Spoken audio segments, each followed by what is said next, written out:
Alright guys, सो 2 दिन बीत चुके हैं एग्ज़ाम को और अब मैं थोड़ा सा काम हो चुका हूँ। मुझे लग रहा है ठीक है, कुछ होना था हो गया और अब चीज़ों को छोड़ते हैं और आगे मूव ऑन करते हैं। So as I said in my life कि मैंने मैथ्स के अंदर थोड़ा मैशअप कर दिया है एंड अब मुझे डर लग रहा है कि मेरा कट ऑफ क्लियर होगा कि नहीं मैथ के अंदर, क्योंकि मैंने जो टोटल क्वेश्चन थे वो 6 ही क्वेश्चन अटैम्प्ट किए थे एंड एलआर के अंदर 9 क्वेश्चन और वीआरसी के अंदर 14 क्वेश्चन। एंड मुझे बहुत डाउट है वीआरसी के अंदर कि मेरी एक्यूरेसी क्या रही होगी, क्योंकि जो लास्ट मॉक मैंने दिया था अराउंड 19 या 20 नवंबर को, उसके अंदर मेरे 5 मार्क्स आए थे, अब तक का सबसे बुरा मार्क्स था। और अब मैं चीज़ों को डाइजेस्ट तो कर चुका हूँ कि ठीक है जो हुआ है सो हो चुका है। एंड अब मैं सोच रहा हूँ कि क्या मैं जेड की प्रिपरेशन करूँ। फॉर मी, देखो यार, आप में से बहुत सारे लोग अभी पढ़ते होंगे पर मैं बहुत ही कम पढ़ाई करता हूँ। आई मीन 2 साल हो गए कॉलेज को कंप्लीट हुए हुए और मैं कुछ करता नहीं, बस ऑनलाइन कुछ क्रिएशन करता हूँ या पार्ट टाइम कुछ करता हूँ।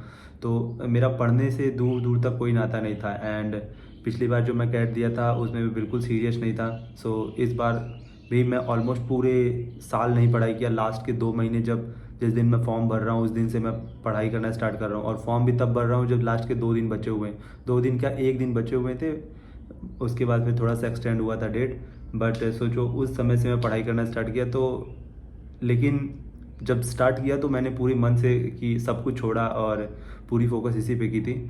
एंड हाँ, इसमें मेरी मेहनत के अंदर कमी थी। और अगर मैं वैसे बताऊँ तो ऑलमोस्ट चीज़ें सब कुछ सही थी, लेकिन एग्ज़ाम अच्छा नहीं गया तो मैं ये भी नहीं बोल सकता कि मैं बहुत ही पढ़ाई किया था। अगर एग्ज़ाम अच्छा जाते मैं बिल्कुल पढ़ाई नहीं करता तो भी लगता कि हाँ हाँ भाई बहुत अच्छा पढ़ाई किया होगा इसने, तो इतना अच्छा फोड़ पाया है। ये कह सकते हो मेरा दिन नहीं था। नहीं तो यूजुअली मैं क्वांट में ठीक ठाक स्कोर कर लेता हूँ, बट अब 6 क्वेश्चन है तो मुझे डाउट है कि मुझे तो अब याद भी नहीं आ रहा है कि मैंने क्या क्या सॉल्व किया था क्वांट के अंदर, क्योंकि लास्ट लाइव में भी मैंने बताया था कि मेरे 20 मिनट के कहाँ चले गए होंगे मुझे पता ही नहीं। मैं किस क्वेश्चन पे स्टक था, मैं क्या कर रहा था, मुझे कुछ याद ही नहीं है।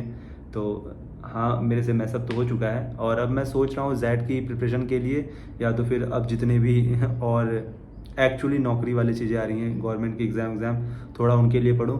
पर अभी मैं अपना होप छोड़ना नहीं चाहता हूँ। मैं अभी आंसर सीट का वेट करना चाहता हूँ ताकि एक बार मैं सच में डाइजेस्ट कर पाऊँ अंदर से कि ओके ये सच में बिगड़ गया है। क्योंकि मुझे हाईली डाउट है कि मैं बार बार क्या एक ही बात रिपीट कर रहा हूँ। छोड़ो, चीज़ें अच्छी नहीं गई थी, डिटेल में जानना होगा तो वहाँ जानना, बट मैं अभी फ्यूचर के प्लान्स अपने बता रहा हूँ। सो मैं सोच रहा हूँ जेड के लिए, और अभी तक मैंने जेड का सिलेबस भी नहीं देखा है। मोर और लेस सेम ही होगा, बट मुझे पता नहीं है कि उसमें क्या होता है। मैंने पिछली बार भी बस कैट ही दिया था, इस बार भी बस अभी कैट का ही फॉर्म भरा था। सो आप लोग अगर कुछ जानते हो जेड के बारे में तो प्लीज़ कमेंट करके बताना नीचे कि हाँ ठीक है इसमें ये होगा वो होगा। थोड़ा बहुत मैं अब देखना स्टार्ट करूँगा, और अब जो 2 महीने के स्ट्रगल के बाद ये जो रूटीन बनी हुई है और मैं इसे जाने भी नहीं देना चाहता। सो इसलिए मैं सोच रहा हूँ। और तो कोई और कॉलेज मेरे दिमाग में है नहीं कि कोई और एग्ज़ाम जो मैं दूंगा। मोर और लेस अब मैं सिर्फ फोकस करूँगा या तो गवर्नमेंट पे, या तो फिर अब मैं एक्चुअली में कोई जॉब पकड़ूंगा, क्योंकि 1-2 साल कॉलेज के बाद जो वेस्ट हुआ है इसे इसे मैं कोप अप नहीं कर पाऊँगा। अब चीज़ें जो हैं वो आउट ऑफ हैंड मुझे लग रही है जा रही हैं, क्योंकि एज भी 25 के अराउंड हो गया। यार समय बीतता है ना, उसके बाद प्रेशर बहुत ज़्यादा बढ़ता है, और अगर लाइफ में आप सक्सेस ना हो तो फिर और ज़्यादा चीज़ें मुश्किल होंगी है। अब आप लोग बताओ, आप लोग के कैसे एग्ज़ाम गए, कितने क्वेश्चन सॉल्व हुए, कौन सा स्लॉट था? मेरा स्लॉट सेकंड था बाय द वे। और चले नहाए धुले, अब क्या करें, मैं कुछ बता ही नहीं सकता। पर हाँ, मैं सोच रहा हूँ जेड के लिए। आप लोग भी कुछ बताओ यार मुझे, तो फिर अगर समझ में आएगा तो थोड़ा सा और भी मैं कुछ एक्सप्लोर करूँगा और देखना चाहूँगा कि ठीक है अगर एक जगह से हाथ पीछे हट रहा है तो दूसरी जगह मैं कहाँ हाथ लगा सकता हूँ। सो या दैट्स इट। और मिलते हैं नेक्स्ट वीडियो में। Bye bye.